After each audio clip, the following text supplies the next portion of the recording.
Hi, welcome to Uncommon Sense with Mike Kovaliv. Today I'd like to take a little bit of a different approach and take a look at a video that came out about a week or so ago online. It's a discussion about AI, where AI came from, how it was developed, and where it potentially could go in the future.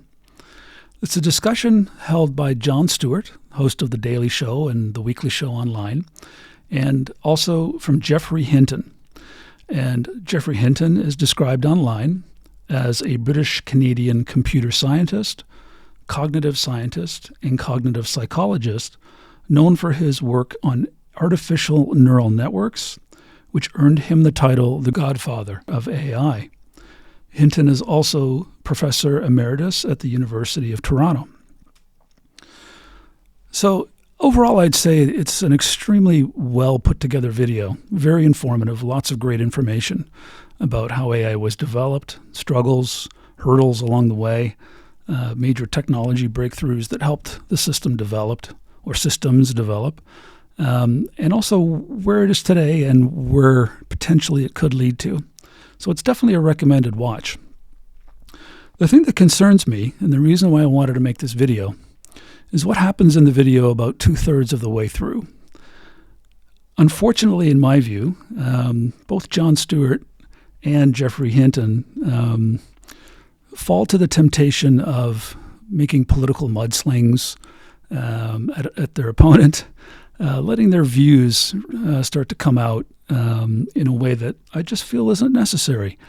The video is a discussion about technology. It's a discussion about a very hot topic these days. And I just find it very unfortunate that it had to degrade to talk about things that, are hot buttons. Let's take a look at a few examples. This first example, Jon Stewart starts to talk about some potential uses of AI, and we'll see where he goes. So is that when, let me ask you this in a practical sense. So like when Elon Musk creates his Grok, right? And Right. Grok is this AI, and he says to it, you're too woke. And so you're making connections and pings that I think are too woke, whatever I have decided that is. So I am going to input differences so that you get different dopamine hits, and I turn you into Mecca Hitler or whatever it was that he turned it into. So at this point in the discussion, they're discussing what's called human reinforcement learning. And this is basically a point where human input is taken to look at what AI is generated and say, this is good, this is bad. What's so unfortunate about this comment by Jon Stewart is that it shows where his mind goes. It shows that his first reaction to that scenario is to point fingers at Elon Musk, to assume that Elon wants to make the world more woke, or less woke, and that he wants to make people perhaps become or be influenced into some kind of a Mecca Hitler. He doesn't actually say the word Nazi, but that certainly suggests that kind of mindset by the overall example that he gives. I just find that so disturbing. I don't understand why you would have to come up with such an example, why you would have to clearly go after somebody like that on a video discussing this kind of a topic. And it just shows, to me, a lack of control, a lack of sensibility, and perhaps even a lack of responsibility. This is just, how many people have tuned in to watch this video to learn about AI? And these are the kind of perhaps subtle, you could argue even subliminal messages that are being sent. This is the technology. We're very smart. We developed this technology, or, Mr. Hinton was a huge proponent of developing this technology. And here's my views, and here's why this person is bad and why this particular person could use it for, nefarious purposes. That's the kind of messaging that I just don't think we need. Why could you not just refrain from doing that in the video? And Mr. Hinton responds to that and gives this next example. Let's take a look at that clip. That's what you reinforce is in the control of the operators. So Okay. the operators are saying, if it uses some funny pronoun, say bad. Okay. If it says they, them, Yeah. you have to weaken that connection, Yeah. not strengthen You have that to tell connection. it, don't do that. Don't do that. Okay. Learn not to do that. Right. So it is still at the whim of its operator. As you can see, in Professor Hinton's response to this, his example is that perhaps Elon Musk would want to stop the use of pronouns, people using they, them. Again, another hotly contested topic and another example of some kind of a camaraderie developing between both Jon Stewart and Professor Hinton, that we share the same views. We're both on the same side, and it's becoming more and more comfortable as this discussion develops for us to make these kinds of jokes, I would say, that they are calling them, that shows our point of views and influences lots of people that are watching these videos. Later on in the video, in the next section that I'm going to highlight here, they talk about how AI can be used to manipulate potentially midterm elections. Very interesting. Let's take a look at this clip. So there's one set of risks that's to do with bad actors misusing it. Yes, that's the one that I think is most in my mind. And they're the more urgent ones. They're going to misuse it for corrupting the midterms, for example. Okay. If you wanted to use AI to corrupt the midterms, what you would need to do is get lots of detailed data on American citizens. Mm-hmm. I don't know if you can think of anybody who's been going around getting lots of detailed data on American citizens. And selling it or giving it to a certain company that also may be involved with the gentleman I just mentioned. So in that clip, they talk about how others could use the technology to influence the midterm elections. It's interesting that they say others, that it wouldn't be them. It wouldn't be people on their side, so to speak, that would do it, that it's the others that would do it. At least that's my take on the way they're talking about it. And Jon specifically talks about Peter Thiel, the gentleman that he mentioned earlier, as he says, who, as we all know, is connected with Elon Musk and connected with the opposition to Jon Stewart's point of views. Again, just unfortunate that you have to throw those kind of things in there. In this next clip, Professor Hinton talks about his opinion about the current Attorney General in the States. Let's take a look at that.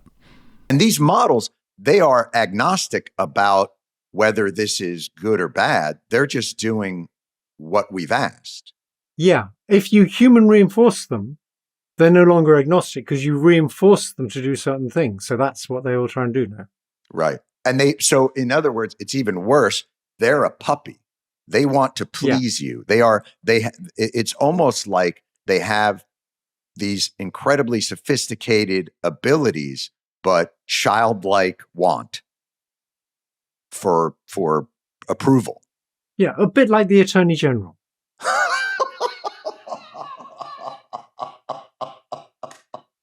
So again, in this clip, the temptation can't be resisted to take a shot at Donald Trump, talking about AI, talking about how it's potentially going to develop an ego, and comparing it to how he feels about Donald Trump. Is that necessary? Does that have to be part of the discussion? Unfortunately, they feel that it is. And I would get the sense, look, it's like anything else. I would imagine sentience includes a certain amount of ego. And within ego includes a certain amount of I know better. And if I knew better, then I would want to, what is Donald Trump other than ego-driven sentience of, oh no, I know better. He was just shrewd enough, politically talented enough that he was able to accomplish it. But I would imagine a sentient intelligence would be somewhat egotistical and think, these idiots don't know what they're doing. A sentient, basically I see AI like sitting on a bar stool somewhere, where I grew up going, these idiots don't know what they're doing. I know what I'm doing. At the end of the clip, I think the irony is that Jon Stewart talks about how he sees it as these sentient beings or sentient intelligence sitting on bar stools, saying how smart they are and how they know how everything is. And I find that ironic because this discussion between these two gentlemen seems to have taken on that approach itself, that here we are having this discussion as these two egos that seem to know everything, and how people don't self-recognize that. Why, whenever you attack somebody like that, it shows a lot about yourself. And could the discussion not have been had in a more constructive way? Could it be not, how do we find common ground? How do we, make things better for everybody instead of mudslinging at the other person? It's, I just think it would be much more productive. Let's take a look at the next clip. Should we be that afraid of something that to destroy it, we just have to unplug it? Yes, we should. Because something you said earlier, it'll be very good at persuasion. When it's much smarter than us, it'll be much better than any person at persuasion. Right. And you won't... So, it'll be able to talk to the guy who's in charge of unplugging it. Right. And persuade him that will be a very bad idea. So let me give you an example of how you can get things done without actually doing them yourself. Right.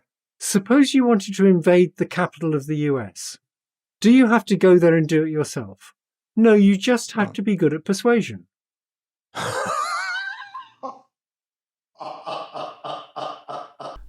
Now that clip is really something.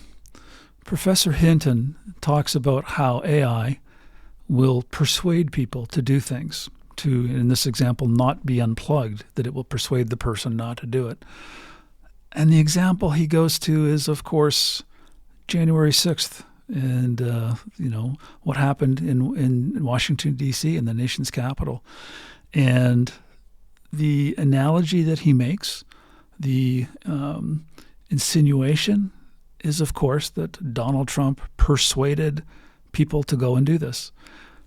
Again, regardless of your views on that subject, which is still being debated to this day, why do you have to throw that in the conversation? These attacks on your opponents becoming more prevalent as the conversation goes on. Clearly, they're becoming much more comfortable with each other to let their true feelings show about things. And free speech, it is their platform. They're able to do that. The question that I have is, should you? Is that responsible? Is that journalism? Is that a discussion? Is that something that really you need to do, is to make those kind of attacks at people? And you wonder why people get triggered. You wonder why people are upset.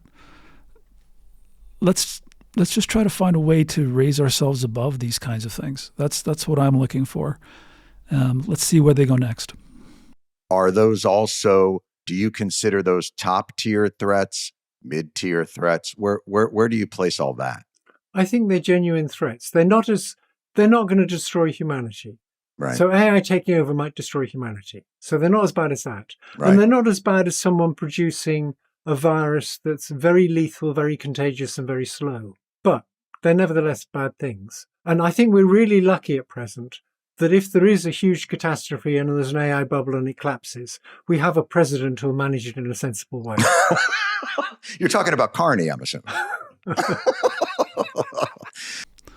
So in this final clip, they talk about bad actors again, and potentially how this is comparable to a virus, touching on the COVID subject. And as a final jab, Professor Hinton can't, again, restrain from taking one last jab at Donald Trump, that he sarcastically states that, thank goodness that we have such a great president that can handle this manner. And Jon Stewart laughs and, says, I'm sure you're talking about Mark Carney here in Canada, because Professor Hinton lives in Canada. And, Mark Carney is a left liberal, leader here in Canada that aligns with their views. And again, people are allowed to state their opinions, of course. That's democracy, as I've stated before. I just find it unfortunate that such a good discussion about AI, such a good discussion about how it developed, about where it's going, has to descend into that kind of dialogue. To me, it's irresponsible, as I've said. I think we can do better as a people. What do you gain from making these kinds of attacks at people when you're talking about something else? It's unfortunate. So I think we can do better. I'd like to see better from very high-profile figures like that. That's my opinion. And as I said, people are entitled to their opinions. I'd like to see us try to come together more. And, the best way to push people apart and the way to keep people apart is to point out their differences and their problems and argue. Coming together comes from or begins with, positive reinforcement. It comes with talking about things that can bring us together, talking about issues that, we share views on, not, cheap attacks on people. That's my view. Let me know what you think in the comments. I look forward to hearing from you, and we'll see you in the next episode.